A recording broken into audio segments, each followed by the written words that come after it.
Senyor alcalde, senyores jurades, senyors jurats, breument, bon dia. No podem deixar passar sense significar que falten efectivament els comptes del Patronat Municipal de Festes. La intervenció no ha emès encara el seu informe. Els comptes tenen dues grans partides, per així dir-ho, les que fan referència a les aportacions públiques, que tots els anys són visades per la intervenció i tenen desenes d'objeccions per la mala aplicació del dret administratiu, n'hem parlat moltes vegades, i els diners que venen d'aportacions particulars a la Fundació Municipal, via Fundació Municipal de Festes, i que mai no han estat visades per la intervenció municipal. Els explicaré una miqueta com se generen els recursos propis. Són tots els diners que podrien posar sota l'epígraf de patrocinis, que són donacions per part d'empreses i associacions diverses de la ciutat que volen col·laborar amb les festes i ho fan vehiculant els diners a través de la Junta. Per exemple, el Mesón de la Cerveza i les Tapes i la dita Carpa Alemana estan gestionades per associacions culturals creades en el propi entorn de la Junta, amb noms concrets, i que gestionen aquests espais amb acords o no amb firmes comercials. La Junta s'encarrega que aquestes carpes siguin un èxit per a generar més beneficis. Per exemple, l'Orquestra Panorama, la més cara que va tocar l'any passat a Castelló, 20.000 euros, no va tocar en una plaça pública, va tocar en la Carpa de la Cervesa Alemana i se fa per atraure més públic, està bé. A mesura que avançava la setmana, els policlinics de la ciutat anaven ubicant-se en aquestes carpes, perquè tenia més afluència, perquè sí, està bé. També passava el mateix en algunes de les tanques. La idea al final és que tots els beneficis que generen i que van a parar a aquestes associacions creades per a aquest fi concret siguin aportades al patronat per a poder fer unes millors festes. Fins ahir tot és normal. Sabem el domicili fiscal de les dues associacions que, tot siga dit, gestionen espais públics sense cap mena de concurs. Sabem qui les presideix i qui són els socis. Sabem quin és el domicili fiscal que tenen. Sabem com es trien els proveïdors, que no sempre són els més econòmics. Sabem que tots els seus empleats, de la una i de l'altra, els contracta una mateixa ETT. Sabem que la neteja corre càrrec dels serveis públics. Sabem qui recull la caixa cada nit i a quin lloc s'entrega. Hauríem de poder saber també quants diners entrega la Junta a cadascuna de les associacions i de les empreses que generosament aporten diners a les nostres festes. Més enllà de vindre un matí de Madalena a entregar una metopa i agrair-los les aportacions, caldria un reconeixement públic més transparent, amb xifres. Aquests comptes haurien d'estar visats per la intervenció i nosaltres els hauríem de poder conèixer.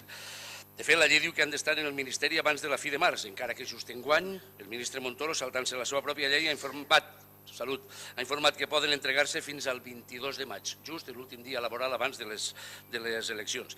Que este ple no hagi conegut les quantitats d'aquestes aportacions en el seu detall i la seva comptabilitat simplement no és acceptable. És per això que després debatrem sobre una moció presentada pel nostre grup que pretén fer transparents totes aquestes generoses aportacions d'empreses i associacions culturals y poder així agrair públicament la seva col·laboració. Moltes gràcies.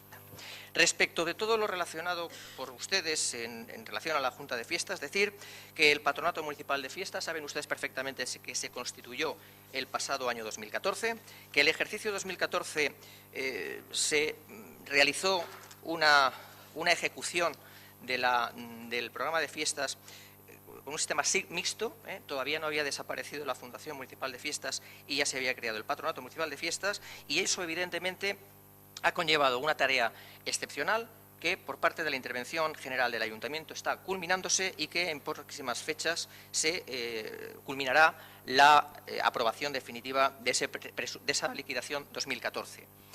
Tengo que decir al respecto que sembrar dudas, sembrar sospechas sobre cómo se gestionan las fiestas en Castellón es una absoluta temeridad e irresponsabilidad por parte de todos ustedes.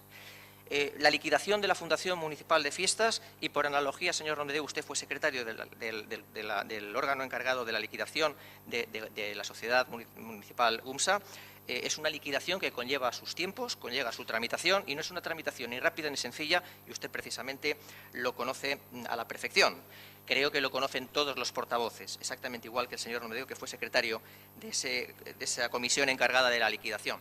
La Fundación Municipal de Fiestas está siguiendo los trámites adecuados para su extinción y el Patronato Municipal de Fiestas presentará la liquidación de su presupuesto en próximas fechas. Sí, senyor alcalde, senyores jurades i senyors jurats, en la intervenció anterior, que parlava d'alguna manera, en el que anunciàvem d'alguna manera que anàvem a presentar esta moció, el senyor Pérez Macián feia referència a GUMSA. GUMSA va portar a este ple una a una totes i cada una de les factures de la seva liquidació, totes i cada una. Per tant, l'exemple no és acceptable, ja que la Fundació mai nosaltres, no hem vist una sola factura. Res no ha passat per aquest plenari. Per tant, nosaltres no hem semblat, en qualsevol cas, no hem semblat cap dubte. Tot el que he dit és estrictament, com jo ho he dit, podria baixar fins i tot algun escalonet més perfilant, i no ho he fet, per elegància, però tot el que hem dit és absolutament com ho hem dit. I com a poc un de vostès ho sap, perquè firma la liquidació. I si no, desmienta-me-lo.